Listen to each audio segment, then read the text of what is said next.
Hello and welcome to Anfield Index. I'm your host, Jack McKindo. I am joined by Connor from the Cop Council this afternoon, making his debut on Anfield Index. Thank you very much for joining me, mate. How are we, lads? Absolute pleasure. Thanks for having us on. Yeah, very welcome, mate. And Reds, if you are watching or listening on the repeats or whatever on the podcast as well, let us know your thoughts in the comment section below. I'm not panicking. I don't know if Connor's panicking. I don't know if you're panicking. I've had like a little look on social media for 2 seconds and everyone's losing madness. But it's a big massive 50p in all honesty. We're going to go through a couple of the key points on the game this afternoon. What stood out, what needs improvement going into obviously Friday as well. But yet again, the main thing is Liverpool didn't get any injuries off the back of this game. And that's always the big positive aspect in that regard as well. But yeah, quickly, Storm, obviously, this usually is the Gags Tandon show as well, Reds. Thank you for tuning in. But Gags will be taking you through this season every Friday, Saturday and Sunday. And then obviously midweek, he will be joined by Lewis Aspinall in the Champions League evening games and the late night episodes that Lewis will be hosting this season as well. Just exciting for him and exciting for the channel as well. So, Reds, Connor, bit of a mixed bag to say the least, wasn't it? From you, what do you reckon on that? Yeah, I think it was a tale of two halves, wasn't it? Really, I think the way everyone's not kind of reacting going forward. I think we're quite good going forward. Obviously, I think all the reaction is around defensively, and again, I think everybody's entitled to have that thought process in terms of defensively. We do need a bit of work, certainly down what probably is our strongest side, I think, on the left-hand side over the last 5, 6, 7 years. I think that's a bit of a surprise. But look, it's the Community Shield. It's a pre-season game. I'm not too worried about anything really. Of course, we'll be as long as this doesn't happen next week in a more important game, then I'm all happy for it. But I think there are massive positives to take away from the game. And of course, on the negative side of things, I think there's things to learn, but nothing to be too worried or concerned about. Yeah, in terms of the general scope of the game, really, in terms of analysing the whole of the game, really, as you can see there, dominating possession from Liverpool, 59 to Palace's 41. Better XG in regards to Palace in terms of, especially we'll speak about that second half as well for them, lobbing a load of balls into the penalty box and certain aspects getting a lot more of them. But 2.03 in XG for Palace compared to Liverpool's 1.08 in regards to expected goals as well. Total shots, 14 for Palace and 12 for Liverpool. Shots on target, Liverpool just edged it out by 5 shots on goal to Palace's 4. In regards to the first half, Connor, it was a very quick, bright start for the Red Men. Obviously, Hugo Ekitike and Florian Wirtz, well, the trio of new lads down that left-hand channel, linking up extremely well. Your analysis on that first goal for Liverpool? Very special goal, wasn't it? Yeah, and look, from a very special player, I think Hugo Ekitike. I think everyone had the same type of opinion after the goal as who needs Alexander Isak. All joking aside, of course, but look, it's brilliant that he's got his first goal for Liverpool, gotten off the mark, and I think the big thing for Hugo Ekitike is he could have had more goals today, if he took one or two more chances. But I think definitely the link-up play between him, Florian Wirtz, I think Milos Kerkez as well, like you mentioned, bombing down the left-hand side. I also think, even the partnership of Dom as well, playing a bit deeper. I think Dom's really...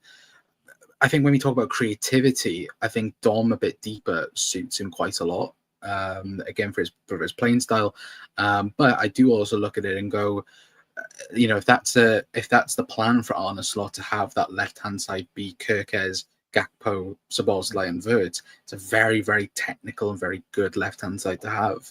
And I think, look, we've already seen the first bit of it, of the free flow-in football from Liverpool. Yeah. And I think we're very excited to have that front load this season where no matter who it is, it's going to be very, very technical and very, very good, very quick. And players making decisions by themselves is not going to be robotic. Then it's going to be free flowing on the left hand side. Yeah, it was a very amazing finish. And to be honest, I know it's a pre-season game, more or less this game today, Con and Reds, but I think the composure of the lad, I think me, you, Con, and the majority of Liverpool fans out there probably seen compilations of him for Frank Bate. Some good ones, some very high-class execution of goals as well. But I just love the way he just took that on his stride, really. The first initial ball from Florian Wirtz, the way in which he just opens up. Palace is a lovely weight on the pass, good hold of a run really for Hugo. But yeah, it's going to be intriguing. How do you anticipate that left hand side? You've alluded to some of the new players coming in, mate. But I think, how did you gauge? I think from that goal did show to me that there's already no. Obviously, the 10th of August, still plenty to go, and obviously the start of the season as well. But do you expect a lot more goals of that nature, really, on the edge of the box? Just goes to showcases some of his attributes. Ekitike, he's got that power, execution, and fundamental football and quality on the edge of the box. Yeah, no, 100%. I think one of the big goals, I think, even from everyone watching compilations, was Ekitike against Spurs. And I think that's a very similar goal. Very good in tight spaces, technically very brilliant. Will get the ball in some sort of shape to put it in that far corner. And I thought it was a very, very good goal. It was very calm and composed. And I think that's the type of player that, even though, once again, I think, look, all the dream is Alexander Isak, I think they're very similar. And I think I've said it in plenty of my videos. I know, Jack, you've done it plenty here on Anfield Index, but I think that's the type of player that Liverpool want, somebody that can drift into the channels, take the ball in the half spaces, and then develop it even further. And I think Hugo Ekitike is perfect for that, somebody that can take it in the half space, drive into the box, and then finish off the chance. And I think that goal will be one of many this season that we see from Hugo Ekitike. And I think, for me, he's perfect for that position, and he's, again, only 23. If he develops, and when he's 25, 26, he'd be doing that week in, week out, and I'm very excited to see what he does in a Liverpool shirt this season. Yeah, and if a certain forward joins in a couple of weeks, Alexander Isak, that's some very good squad depth that Liverpool can very much. And obviously, just off camera there, chat, obviously Palace, fair play. I think congratulations as well. Do apologise to any Palace fans tuning in. Well done, lads. You deserve it after those awful penalties. We'll have a little debate at the end of the show in terms of, do Liverpool possibly... I don't think we do, but I think we had to say, as I said in the watch along, there's been situations in certain pre-seasons where Salah has missed a couple of penalties, but good luck trying to take those penalties off Mo. But we know how important he is. But I think he's probably been practicing too much. You know what Mo's like. He's always overthinking stuff, and especially when it comes to penalties. But I think come Friday, as long as, if we get a penalty, I'm pretty sure they'll put it in the back of the net, hopefully.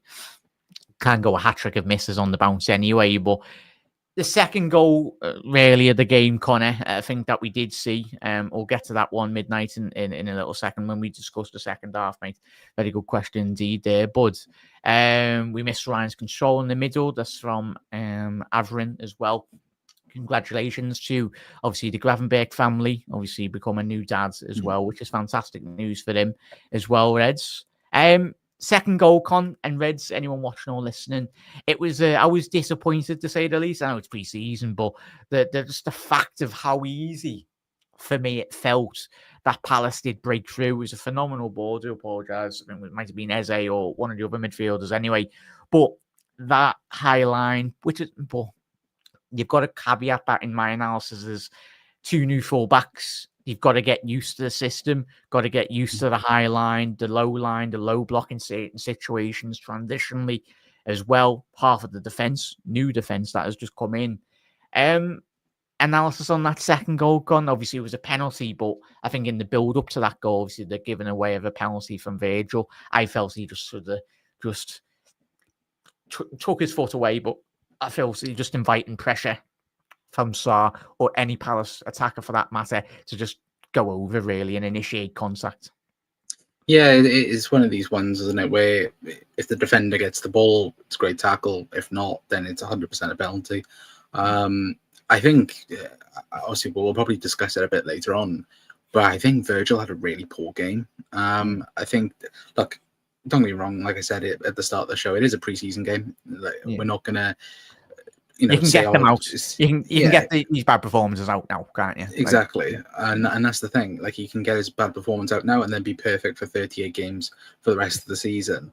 But I do think he had a poor game today. I think for both goals, I don't think he's directly at blame for the second goal, but he has part to play in it as well. Yeah. And I think, obviously, when we talk more defensively a bit later on, I think, again, that left-hand side that has been pretty solid for us over the last how many years. Today, obviously, Milos Kerkez and Virgil van Dijk, it's only their third game playing with one another in pre-season. Yeah. That time will come. It showed massively, but that, as you said, that it's and we will make mistakes though, Con. That's the thing, as well, Reds as well. The lads were mentioned on Anfield Index. Obviously, make sure you tune in as well. Reds post-match Raw is probably is getting recorded in and around now as well. So Dave and Trev and obviously Jim and the lads will be analysing their game from their point of view as well. But yeah, it's as MS has said there, probably. Obviously, not been saying we need a DM defensive midfielder for ages. I do feel we'll speak on the second half and a bit later as well, but I think the changing of the midfields, obviously McAllister not having a lot of minutes to play for that, but you are caveating that with Con in chat. Crystal Palace, one of the best counter-attacking sides in the Premier League, if not one of the best sides in European competition in terms of what they do, in terms of progressing that ball forward. And I think that's very much what we did see. And we will be using today as a pre-season friendly. We made some tactical tweaks in the second half. It looked like we went to a 4-2-2 formation in the second half as well, just to freshen up, bring some players in and out, mate. But yeah, so yeah, it's disappointing penalty to give away. But as Connor said there, and I think a lot of Liverpool fans over today, it wasn't the best defensive performance, but you can get these performances out of the way really as we progress into the beginning. As long as we're not doing that on Friday, we're absolutely buzzing anyway. And watch Virgil keep a clean sheet anyway, Connor. It's on Friday anyway. So chat, that was the first half. In terms of, as we said, statistically, in terms of the first half analysis, does that concern you? Finally touching on that as well, though. Pose this to you as well, though, chat. Expected goals only created an XG of 0.10% in terms of we had a lot of the ball. Do you feel, Connor and Reds, do you feel that obviously new players coming into a system and all that, but would you like to see a bit more creativity, considering that we've got the likes of Florian Wirtz on the pitch as well? And how would you gauge? I think we should be creating a lot more than, even being honest, with 65% possession. I think, that's the big one, isn't it? I think with the possession stat, you'd expect the XG to probably be reversed in terms of Palace having the 0.10. But for me, I think the big thing for Liverpool now is when we don't have that player in Trent Alexander-Arnold who can find a ball out of nowhere. Liverpool are very much now playing 1-2 passes, trying to build up from the first block to the second block and trying to progress through the stages. And we kind of saw that today a little bit, especially with Florian Wirtz. I think there was plenty of times in that first half where he was dropping a lot deeper than I think probably Slot would like him to. I think obviously if you have Ryan Gravenberch there who can progress the ball very good through his dribbling, I think when you don't have Ryan Gravenberch there, as I think many people in the chat's already said, in terms of you do miss that quality. And I think when Gravenberch is there, I think it's completely fine. I think when he's not there, again, you did see at times where Dom would maybe push a bit further and allow Wirtz to drop in and try and create a bit more. But I think that is the big one for Liverpool, is if Gravenberch is not there, how do you replace him in getting that ball a bit further forward instead of having to pass it like we would normally see with Trent, create a fantastic ball for Mo Salah, and then we'd obviously push up a bit more. But somebody that can drive and dribble through the middle, I'd probably like to see Dom do it a bit more, and that's a bit crazy saying that, but I think when we do miss Ryan Gravenberch, having that someone that can drive with the ball, I think Dom would be perfect for that. Yeah, he's a very progressive. Well, all of them are quite good at progressing the ball, aren't they, Con? And as Arvin said there, we miss Ryan Gravenberch today. Control the midfield. It's difficult. Like as I said in the watch long, you're getting a like for like replacement. It's impossible to get a like replacement for a player in the caliber of Mohamed Salah, even probably Gravenberch as well. It's difficult, but that's why Richard Hughes and the lads do get paid the big money as well. Like, obviously Curtis Jones was tasked with that position in that number 6 role today.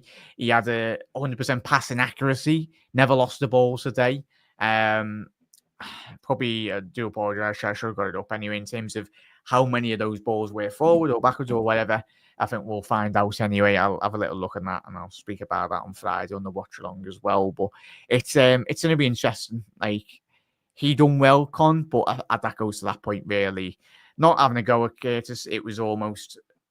It's a new squad. Half of the squad's new as well. It's a combination of a lot of things. But as he said, and chat's already alluded to, when you are missing Grav, when you are missing McAllister or certain other players, that will happen this season. We will get injuries, but it's just about having that good enough quality to come in and very much hit the ground running. But we've all got faith in Arne Slot, haven't we, Gone that? And chat is whoever comes in or out of the football club. I think Costas was linked with a move away before kick-off time. Looks like he might be leaving as well. So might be opening up for a space for the likes of Gahey, obviously homegrown Gahey, but possibly Isaac or another, whoever that might come in the future, coming weeks as well, mate. But yeah, just a conclusion on that first half, Con, as we go into the second half. Any other players that really stood out for you? I think the fullbacks done quite well, if I'm being honest. It was interesting. There was a couple of transitions, the likes, obviously, pace and abundance, those two lads at in the wide areas, mate. But there was a couple of very good recovery interceptions by Frimpong. That's one aspect that, for me, when I look back on, especially Trent at Liverpool, he was quick, but he's not Jeremy Frimpong quick in terms of Frimpong, as we know, he's one of the quickest fullbacks in world football. Don't worry, Connor's gone there. Hello, lad. We can still aid anyway. Oh, yeah. So don't worry, Connor's gone here. Chat. So Connor is here. He's going. Saying Connor needs to connect his mic or whatever. Hello, lad. Can you hear me? Sorry, apologies. Don't know why the camera's not working now. It's all good. We can hear you anyway, mate. The fullbacks in the wide areas for you, Con. It's all right, lad. I thought Jeremy Frimpong was really good. I'm not going to lie. I think, of course, we haven't really spoken about him about his goal, which I think, in an overall perspective, I think was very good, wasn't it? I think plenty of people in commentary was like, "Oh no, he didn't try and do it." But I think when you watch him at Leverkusen, he's quite good at doing that in terms of drifting the ball up and finding the. But I thought Frimpong was good, and then again, I think the likes of Hugo Ekitike, I think he was the big standout in the first half. Not only for the goal, but like I said earlier on, I think the link-up play as well was also pretty good for us as well. Yeah, just leave your green sleeve off, mate, anyway. StreamYard, if anyone uses StreamYard, not the best of software, anyway. Yeah. So, yeah, just leave your StreamYard. I think it might be that, knocking it off anyway. So, second half, as I said, chat, let's get through a lot of your comments as well. If you are listening to the audio podcast, make sure you do tune in to, obviously, Gags Tandon show every single week after the full-time whistle. You can tune in, listen to the podcast live as it is getting recorded as well. But let's get through a couple of great comments from everyone here in the comment section on YouTube and Facebook and that. So as a chat, but it's going to solidify the midfield. That's from MS. Unless we sign, this is from Grace as well. Unless we sign a few, I'm a little worried, not because of today, but because the pace in the attack. We're slower and had no options through the way Slot was speaking. I was expecting really quick, fluid players as well. I think we got that at times, Grace, but I understand in terms of, I think transitionally and I think defensive transitions as well, it's with new fullbacks. I think there were certain situations when we broke and you would have seen Grace and anyone.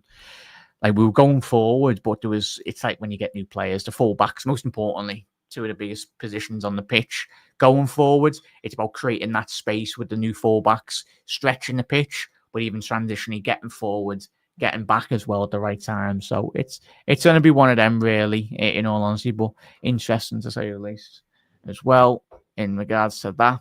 Start the season on the staff, player wise as well. Possibly, mate. Still plenty of time to go forwards as well. I'm playing that there. Forget about Isaac as well. We need defenders and Salah backup as well. Are we all done attacking anyway? It could be free flowing. Yeah, it'd be free flowing as well. But as Chats Nicky said there as well, no depth in the team. Centre back, striker, DM, Virgil van Dijk and Salah poor today. Hope they get it this way before the real start of the season. Yeah, get it out of the way. Nicky, in all honesty, mate, innit? It's one of them really. But as I said, me personally, and I know Connor as well, obviously not gonna lose anyway. I know majority of his aren't, but would have been nice to win today. But I think Palace deserved the flowers today, especially in that second half, as we will go into now, Connor. Disappointing to say the least, really. I think Liverpool failed to materialise. Obviously, Palace did come into the game a fair bit. Obviously, Liverpool 54 to Palace's 46% possession. But in terms of creativity-wise, that's a couple of opportunities, but not on real clear cut. I think remember that Ekitike opportunity at the far stick, it would have been offside anyway. Yeah, there wasn't. I can get where chat's coming from in the second half. What was your analysis on that second half of the Reds? I think we just ran out of energy. I think that's the big thing. Like I remember, I know you said Ekitike at the back post. I think Ekitike also had a chance where I think Kirkes crossed into the box. I just think we ran out a bit of energy, and then when Ekitike went off, we kind of went for a 4-2-2 that kind of with Cody and Mo as the two strikers, and we didn't really have anyone progressing really. I thought personally we would have seen Wirtz maybe put into the false nine role, and maybe then that would become a bit more of a press, but that didn't really happen. And then it was kind of the double tens again. And I think we kind of had the idea of having Dom and Florian Wirtz playing in that double 10, but it just didn't work. And I think it works potentially against a team that, like a Manchester City or an Arsenal, where they're going to be very high, but a team that's going to be a bit lower and a bit more compact, compact and counter in terms of, again, long balls and having that type of play. I just don't think the double 10 particularly works, and you need somebody that can do what Hugo Ekitike did in the first half and kind of press and counter press and push the forward line and push them back, really, because I think Mark Gahey was perfect in terms of his delivery as well. There was plenty of times throughout the game that I thought he was really, really good. Yeah, it was that ball to the far stick, wasn't it? When they Sarr at the front post flicked on. Mateta, at the front post flicked it onto Sarr, who would have been slightly offside. But I think when you're saying that as well, Red's engaging from a lot of your comments on the live today as well. Reds it's quite right. Obviously, there's still a long way to go in the transfer window as we approach the Premier League. And even if there is business, if Gahey comes in, if Isaac comes in, I do feel some of the attacking players are quite similar, in my honest opinion, in regards to always wanting to cut in on the right-hand side. Diaz, what he done best, but we know Arne Slot very much like to utilise Diaz through the middle at times, or the majority of last season as well. Diaz, he was a jack of all trades, really. Take you down the left, take you through the middle, play on the right as well if needs be. I just think it would be nice to just, but I still feel there's too much still to go as well. I'd love Isaac coming in. Great, amazing. Obviously, centre half coming in as well. But I think it's too much to do with so little time left in the window as well. It's difficult, Reds. I know we'll probably talk about him a bit later on. Are you surprised we didn't see Rio Ngumoa, at all? I was. Why do you think he didn't come on? I'm not too sure. I think I'm not too sure if anyone knows in the chat how many substitutes we actually made, because I don't know whether or not if that rule still applies where you can only have 3 stoppages in the game to stop substitutions. Yeah. So I don't know whether or not if we'd made them up already, but I am surprised we didn't see Rio Ngumoa today, because I thought you saw him against Atletico Club. I thought he was really, really amazing in that first game. Yeah. So we could have had that person that, again, would have gone at the Palace defence a bit 1v1 and go down the byline and cut across. But I'm not too sure. I think, again, Arneslaw, I think, already spoke about it, hasn't he, in terms of he doesn't want to, overdo it with him, in terms of, again, overworking him and overplaying him. Again, I think, how old is Rio? 17 at the moment, 16, 18? Yeah, 16, 17. Yeah, he's unbelievably young. And he will be given his chances this season for sure. But I think at the moment, he's just taking it in his stride where, again, today I would have liked to have seen him. But again, we don't know how much hard work behind the scenes are going on in terms of the training and how, because again, we've seen it with Stefan Bajcetic, for example. Stefan Bajcetic become very good at a very quick pace and then slowly, sadly, becoming injured. We've not seen him as much as we did that season that we had no midfielders. But I think we have to be careful with Rio. But it would have been nice to have seen him today. Yeah, it's as I said, we've got that, mate. He's so good, and mates. And I think a lot of Liverpool fans will be disappointed engaging from the chat. I think that's very much a large consensus, really. I was surprised doing a watch wrong myself as well, mate. But it's going to be one of them chats. I think it could be a case of Arne not giving him absolutely everything, if I'm being honest, Con, in chat. I think he's given a little taster last week against, obviously, the highs of scoring in front of the Kop against Athletic Club Bilbao as well. And it could be a case of very good management from Arne. Not to say, obviously, that's where, as a manager or a head coach, you're creating that hunger, you're wanting that desire. Not to say that Rio, he wants to burst through to the scene and impact and be a first team regular, but I think that's very intelligent management. But if it comes to the Friday night and Liverpool needs a goal or so, or against Bournemouth, I'm pretty sure if Rio's on the bench and if he's fit and ready and he's done well in training, pretty sure Arne will give him an opportunity and a crack at it, really, of being in the starting 11. So, yeah, as we're missing pace up top, it's going to be interesting. And Salah, quickly touched on Salah in that second half, or just in general, and in terms of analysis, gauging from a lot of people as well.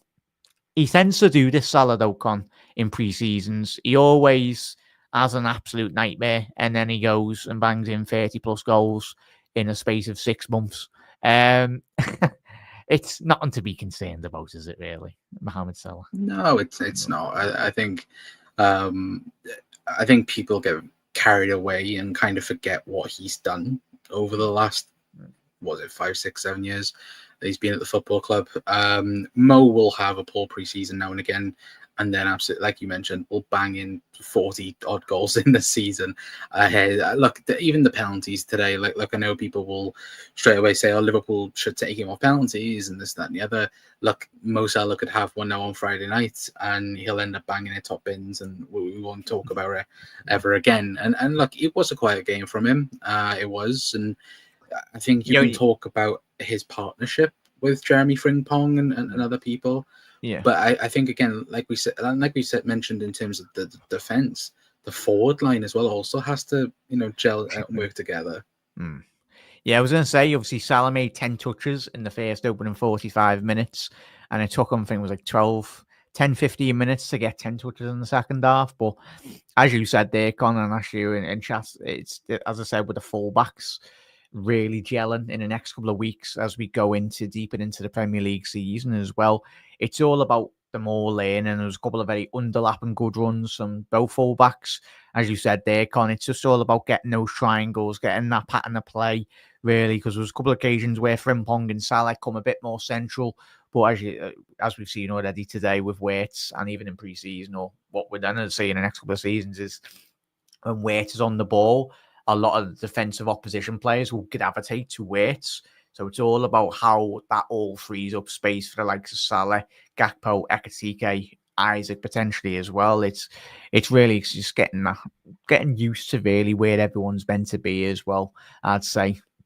In terms of the second half analysis, yeah, penalties, it's one of them really. I think anything really that you want to mention on the second half, mate, in regards to obviously Palace or Liverpool, really in general. Obviously the goal in which we conceded, the 77th minute, really. Just, yeah, it's what was your gauge on that goal? Really, very cut through too easy for my liking, if I'm being honest. Again. Yeah, no, I would 100% agree. I think the biggest problem, I think, we mentioned it earlier on in the first goal, I think, was Van Dijk again. I think Van Dijk goes to step up and no one else steps up, and that's a bit of a problem for the season ahead. But I think the general consensus of pre-season is we have been a bit too open at the back, and I think, look, you can take this with a massive pinch of salt, because we've seen Liverpool in the past have abysmal pre-season games. Like when we won the league back in 1920, we didn't even win a game of football, and everyone was losing their minds back then. But I think as of now, obviously, like we mentioned, in terms of the team gelling, in terms of the back four gelling as well, obviously the partnership of Virgil and Ibu, that's been a thing that's been a long-term partnership over the last 3-4 seasons. But again, I think the partnership between Milos Kerkez and Virgil van Dijk, it'll grow over time. But I think today we did see it not working so great, and having a bit of separation there between Virgil and Kerkez. Because I think for me, there was too much of a space there. I think we saw it plenty of times in the first half where they did counter-attack us. I think Munoz, the right back, I think he got in behind us so many times. And was a bit unlucky now and again with the crosses. And I think that's something I think Arne Slot will also look at it. Even though in the build-up, we are playing as a three, as Kanate, Van Dijk and Milos Kerkez. But I think defensively, we do look a bit shaky on that side. But I think it will massively improve as the season go ahead. And I think this week especially, we'll have plenty of training to try and sort that out for Bournemouth at home at Anfield. 100%, mate. And as we fell apart, I am Batman. What a name! Fell apart when Waite and Ekitike came off as well. Yeah, it's as Connors alluded to there. It's just pattern to play, getting everyone getting used to one another, getting your fitness levels up as well. Chris mentioned the Palace fans as well. Disappointing. I don't know, as I said on the watch along, if it was whoever it was, absolutely awful. You only have to be quiet for a minute. Disgrace, really. Yeah, disappointed in the Palace fans, really, if I'm being honest, if it was their section of the fans, which it would be anyway. Do you know anything about that, Connor? I don't know. You've dealt it's disappointing. No. Yeah, as far as I know, it was something in the Palace end, but either way, it's not great. Yeah, just be quiet for a minute. Show your respect to Diogo and his family as well. But you never walk alone, Diogo, as well. Forever 20. Obviously, Liverpool wore that this afternoon as well, and will continue to do so throughout the rest of this season as well. In terms of poor subs, Costas, in my opinion, big up there, Chris, as well. Big up there, Chris. Yeah, poor cost Liverpool as also. But yeah, Reds final analysis, really. And as I said there, Reds penalties. I hope we don't go to penalties again next season to Champions League anyway. But it's how good was it? Just only goes to show, mate, how good Kelleher was between the sticks, really, in terms of how good he is in terms of shot stopping. For me, I'm not Ali's biggest fan when it comes to penalties. Even when he's between the sticks for Brazil, doesn't tend to save a large majority of them, really. Bit disappointed Ali didn't pick up the water bottle and just lob it into the Liverpool end anyway. Like a certain England ladies goalkeeper done anyway as well. So those penalties were bad, weren't they? Yeah, no, they were. To be fair, I don't think you can criticise Ali in this one. I think he got 2 saves for it. I think we've had conversations privately about how bad Ali has been at penalty saves. But I think, to be fair, though, we do have a penalty expert in Giorgio Mamadashvili on the bench, which could have been an option for Liverpool. But no, look, all serious aside, again, happy if this happens now. Again, like you mentioned, I don't want that happening again this season, where we have terrible penalties, because it wasn't just Mohamed Salah, it was also then the backups in terms of Alexis McAllister not finishing the penalty off. Again, I think obviously Dom's penalty was really good, but yeah, again, penalties need to be worked out for the season ahead, and hopefully Arne Slot will definitely get those sorted by next week. Yeah, big up there, chat. And I can get a lot of frustration as well, Reg. We can get it out just before Friday as well. Like, that's when the real football starts, really. Congratulations to Palace. Obviously, Connor, have you got a man in a match? Have you had to pick one? Who's your favourite? One of your best players. Was it Ekatike or for me? It was for me. My one was Ekatike. If you had to pick one, really, I think he done really well. Ekatike, Frimpong as well. I thought also had a really good game for us. But yeah, I'll give it to Ekatike. I also actually I'll go Florian Wirtz. Wirtz's performance was very good as a benchmark for the season ahead, and I think a lot of people, certainly more rival fans, I think now got to see. Like Florian Wirtz is going to be some player for Liverpool over the next couple of seasons, and hopefully, this season he can drive us to number 21. Yeah, 100%. Fingers crossed, Reds, and let's hope it's not the last time we're at Wembley this season as well. But as long as we end up with the league or the Champions League, then we're absolutely buzzing.